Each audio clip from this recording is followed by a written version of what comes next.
My name's Brian and you're watching Survival on Purpose. Welcome back to Survival on Purpose. Thanks for joining me. Today's video, if I have time to finish it before it gets dark, is going to be about the Uncle Henry Elk Hunter full tang knife. It's the 183 UH, and I had to look at the model number there because Uncle Henry doesn't name their knives either. From Rawhide actually, so it's the same family, but it's Uncle Henry Elk Hunter. And I got to tell you, I really like this knife. It's got a really good feel, really usable. We'll talk about why I like it and some of the things I like about it in a minute, but let's take a look at the details first. Okay, once again, this is the Uncle Henry Elk Hunter full tang fixed blade knife from Rawhide. This knife features a 4.6 inch blade of 7CR17 MOV high carbon stainless steel. The blade shape is a skinning style shape. The overall length of 9.1 inches and a weight of 7.5 ounces. The handles are of stag line, which is saw cut delrin to simulate stag, and it features a premium brown leather belt sheath. Okay, well, that was some of the specs and the details of the Elk Hunter by Uncle Henry from Rawhide.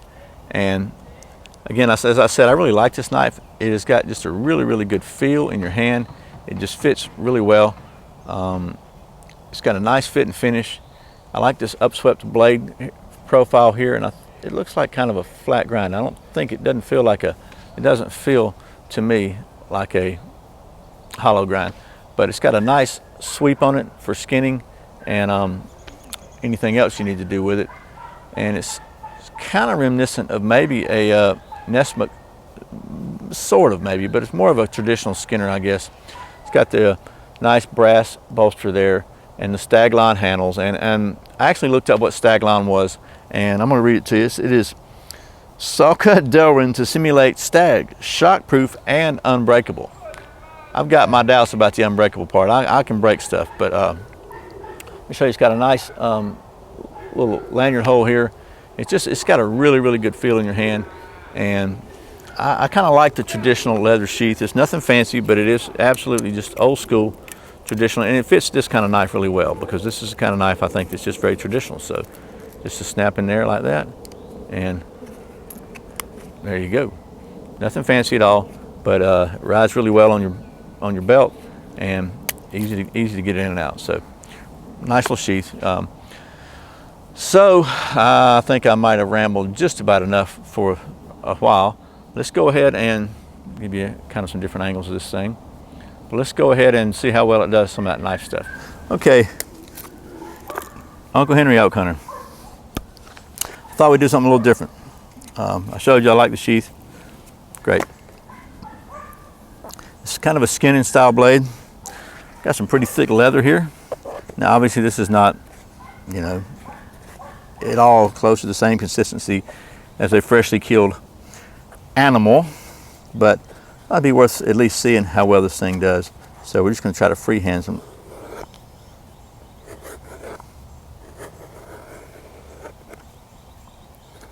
Not bad, actually. Pretty daggum sharp. Get a little close up here for you.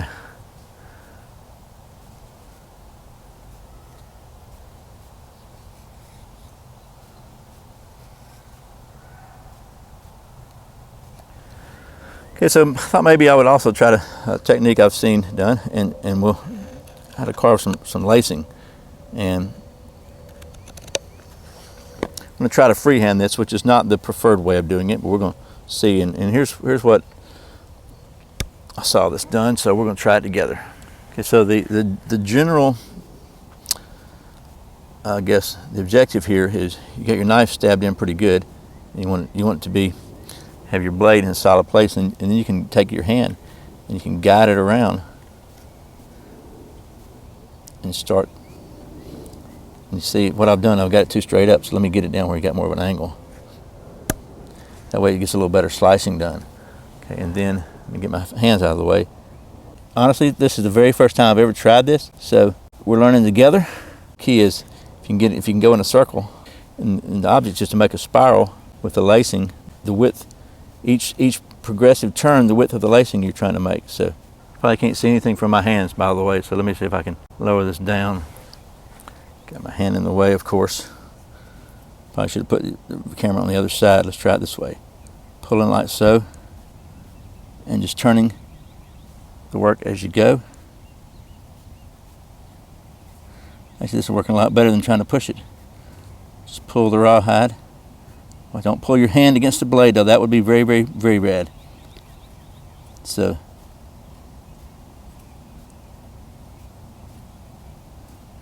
I mean, I'm feeling kind of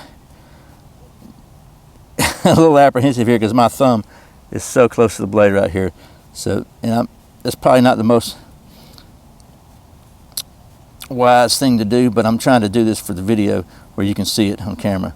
So, probably wouldn't want to do this exact technique in the real world, but you can see, actually you would want to do it from this side. That way you don't have anything in the way. You can still pull it and still rotate it like so, but now you can't see it, so we don't want that to happen. It's actually easier from this side because you just kind of twist this, pull this out as you go, and so you're pulling this out, pulling this back, and you wind up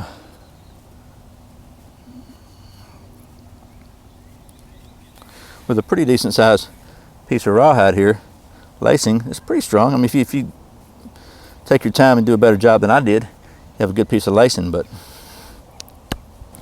so you wind up from a pretty small piece of leather, you can get a pretty good bit of lacing out of it.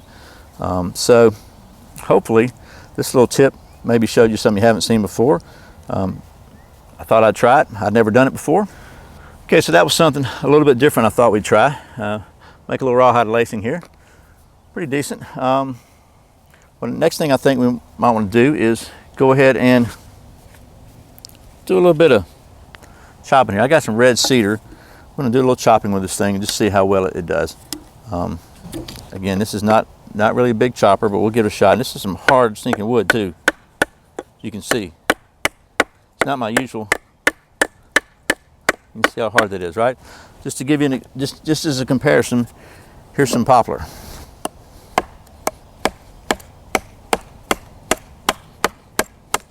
You can see the difference. Readily see it. But the reality is, this knife is not really a good chopper. It'll get the job done, but that's not what it's for. It's more of a skinning, everyday use knife. It just doesn't have enough mass and heft to really get a good chops. And you know, I'm pretty much cutting my way through, and it works, but it's not doing great. So I'm not gonna pretend it is. It's kind of doesn't have enough of a handle really to get a. I'm having to really 3-finger it, kind of like so, just to try to chop. I was going to try to chop this in half though, just so we have something to baton and split up. I'm actually down to 1 finger now, like so. So just to try to get some leverage on it, where it'll chop. So how about that? But as far as making firewood, it is big enough to baton something this size. So let's see what we can do with it. Because if I don't baton with this knife, I'm going to make all my haters mad. They won't have anything to hate me about. So, well, I'm sure they'd find something, right? So, but for basic, which is honestly, this is about the largest I would ever try to baton in a real situation anyway, because I don't want to damage my knife. But this thing actually does a pretty decent job. I mean, it's full tang, so no problem there. Real quick, a little bit of, see about a feather stick with this thing. This I think is where this knife really starts to come into its own. The shape of the blade, the roundedness of the blade, and just the control that you have with this thing. I think the grind is really good. I think it's, I don't know what you call it, maybe a flat grind, a saber grind or something. It doesn't feel like a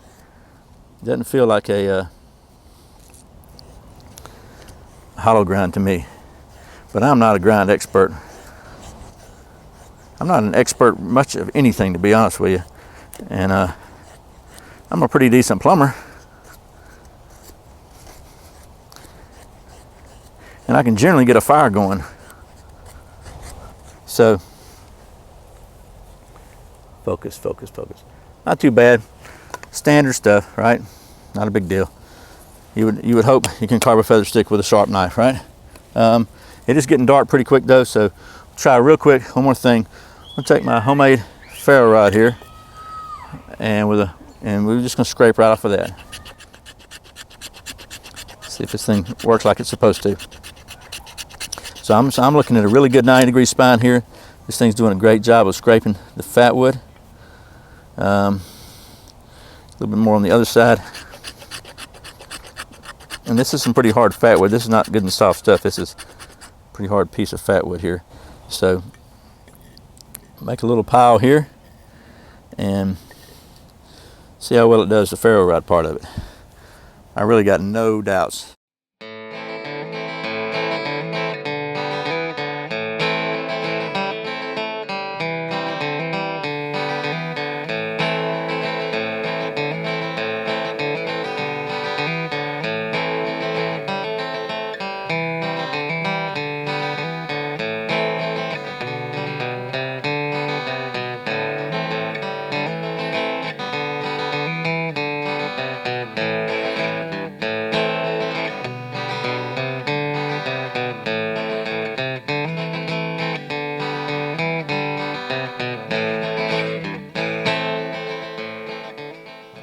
Okay, pardon me for this part, for the audio. My mic died. I want to finish this video out. Hopefully I won't have to overdub too much of it, the previous, but I want to show you the balance in this thing. One thing I really like about this knife, I mean, it is just very well balanced. It just makes you it's almost unbelievable. If there's any one favorite thing about this knife I've gotten, and it did everything else fairly well.